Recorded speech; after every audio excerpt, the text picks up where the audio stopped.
Hey, welcome to Krafts. I'm Keight. Today I would like to share with you episode 4 of my Rhino Thanks series. Let's get started.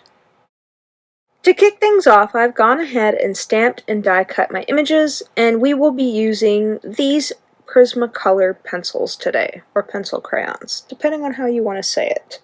If you watched my last video, you know I chuckled a bit about pencil crayons, colored pencils, and I thought it was kind of funny, and I will try not to be so ridiculous this time around. So what we're doing today is something a little bit different from the last video I did. Now, some of you expressed that you enjoyed the coloring with the pencil crayons colored pencils. Sorry. That I thought I would try my hand at a monochromatic kind of style and just shading. So if you're curious as to what pencils I am using, I will leave a list of them in the description box below. And for you who are just listening along, I am using a 1060 20% cool gray, a 1063 50% cool gray, a 1065 70% cool gray, and then I'm going to go in with the ears. For the inside of the ears, I'm going to be using the 927, which is a light peach and is a little bit lighter than the pink that I used in my last card. And then I'm going to go in with a little hint of the Imperial Violet, which is 1007. And you'll see here in a little bit. So all I'm doing is going from my darkest to lightest, like I do with my Copics. And this right here, I'm just going over the entire image with that light gray to kind of blend out all of my shading. And then I've got the Fine Tech Colourless Blender colored pencil crayon, and I'm just going to blend all of that together to get rid of a little bit of that unwanted texture that I have in the colored pencil crayon. Sorry, I can't help myself. Colored pencil crayon. I just think that is the funniest. I don't know why.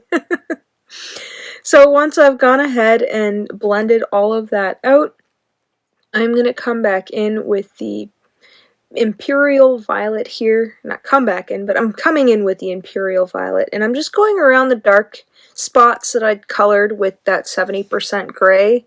And then I'm going to add a little bit to the horn to add a little bit of shadow. And then once I'm done with that, I will bring in that light peach that I'd mentioned earlier. So I'll do that, and then I'll add a little bit of a cheek there. And you can't really see it, but it's very subtle. And then I'll add that light gray just to blend out that purple. Next up, we have some Wild Honey, and I used the really rainbow 12x12 paper pack for this. I used the purple and the yellow. It's something I've had in my stash for a minute that does not get enough love, and I thought I'd go in with this. Now, if you watched any of my birthday series, I did a card using this paper, and this is just basically my leftovers. So I'm just going around the card with this Wild Honey in the places that are going to show up on the outside. So that'll be the top and then the edges around the edge. And here we've got some Amethyst, and this is the Pearlescent Fine Tech Watercolors, and I'm just going to go all willy-nilly with the splatter. I know some of this isn't going to show because it will be on the inside of the platform pop-up, but I want to make sure that I cover the entirety of it with splatter, so that way I'm not missing out on any parts. And then next what I'll do is I'll bring the inside pieces, and we are going to use that pearl gold. And these inside pieces are going to be, well, they're not the inside pieces, they're the little extra dies that come with it. We're going to be putting the little background to the platform pop-up, and these were little pieces that go on it. And then the hearts are just something that you can glue out on the front. Now what I'm going to do here is I'm going to fold all of my edges here that need to be folded, and I'm just going to show you how I assembled one piece. If you really want to see how this is assembled, I highly recommend going to the Lawn Fawn YouTube page and watching how they assemble the whole thing. This has been done a million times. I don't think I can do you any justice with telling you how precisely this is put together. I could just show you. So This is the little T-square that goes in the middle, and then everything kind of lines up once you get everything lined up. And I do this a little bit different from the video. I'm always concerned about not properly lining things up once I get the sides around, and you'll see in a minute here. So I'm just going through my various sizes of score tape. I have a whole lot of rolls that I found on clearance. Well, not on clearance, I think it was on sale, and I just bought a bunch in every size, and I find them very handy to have, and they last me forever. So once we're done that, I'm going to go ahead and I'm going to add a little bit of the thinnest score tape that I have to the back of these Henry's ABCs. Now, I ended up coloring them with Copic markers in Y38, 35, and I believe 32. And then I've gone ahead and cut out a piece of acetate.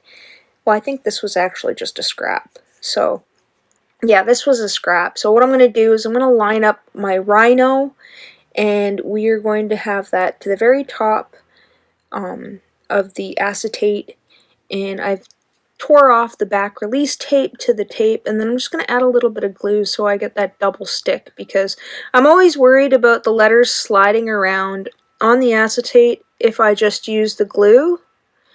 But I figure if I can use a little bit of tape, it holds very well. You'll have to excuse all the noise. There's construction going on across the street at the house from me. I think they're repaving the driveway or something like that, and they've got a huge bin outside across the street on the road, and it's quite the snug, tight fit to get into my driveway, so I hope they finish it soon, because I like ease going into my driveway. But anyway, I'm going to put a bit of a weight on that to let that dry, and then we are going to cut this down to be, I think that was just over 2.5 inches, and then I'm going to count out how many squares I need to go down here. So I'm going to end up trimming off the bottom there so I know how big I want this to pop up from the center of the platform pop-up. So we're looking here at 4.5 inches, and that was just over 2.5 inches in width. And now we're going to take our little sentiment here that that I have already cut and stamped out, and this is just going to say a secret. So when you read the whole thing, Rhino a secret. Rhino a secret. I think that is absolutely hilarious. When I was looking at something to put on this card, what could I do? Because I didn't really put much of a sentiment on my other cards other than thank you, and I wanted this one to be kind of silly, so I decided to go with Rhino a secret. So I've gone ahead and added some of the double-sided tape, and then I've taped it down to the center, and then I've just assembled it like I would normally. And this is how I do things differently. I know in the Lawn Fawn video they've already got the sides taped down, but I'm always worried about having it too tight or too loose when I line everything up, so I like to do this part last, just to make sure that I've got a decent fold into it.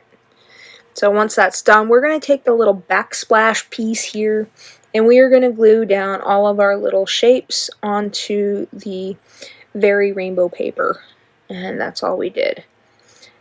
So I'll do that with some tape runner and a little bit of glue. Again, I am extra with the glue. I like to make sure things stick, because sometimes my cards end up in the market box, and I like them to withstand time, because sometimes they don't sell right away and they end up getting carried from market to market, and I would always be worried about the glue or the adhesive not standing the test of time, so to speak. So I always extra glue everything.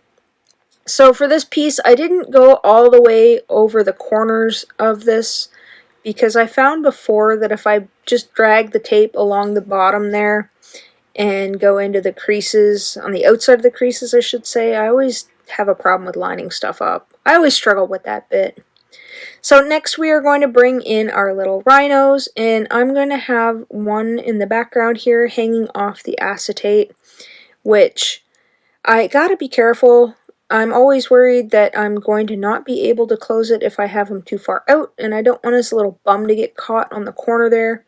So that's what I did there, and then this guy's just going to be in the foreground. Now I could have cut something out for that little back piece where the hole is, but I ended up sticking a bunch of flat sequins on it, some iridescent ones from High Supply, and I thought I hit record, but I didn't. So I'll just finish adding all these little paper embellishments, and then I will show you what it looks like with the embellishments that I used from High Supply. So with the card folded up, this is what we have. This will tuck neatly into an envelope, and then when you pop it open, this is what displays.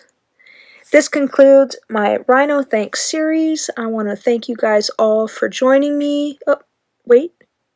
But what's the secret, you ask? Rhino is secret. Would you like to know? We still have to pick a winner.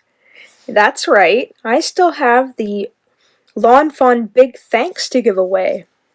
And the winner is... drumroll please. Christine Bastine 6524, you are the winner. I will have all the information you need in the description box below and how to contact me to claim your prize. And this concludes my Rhino Thanks series. I want to thank each and every one of you for all the likes and shares and comments and just being all around cool. I couldn't be who I am today without your help and encouragement. So thank you.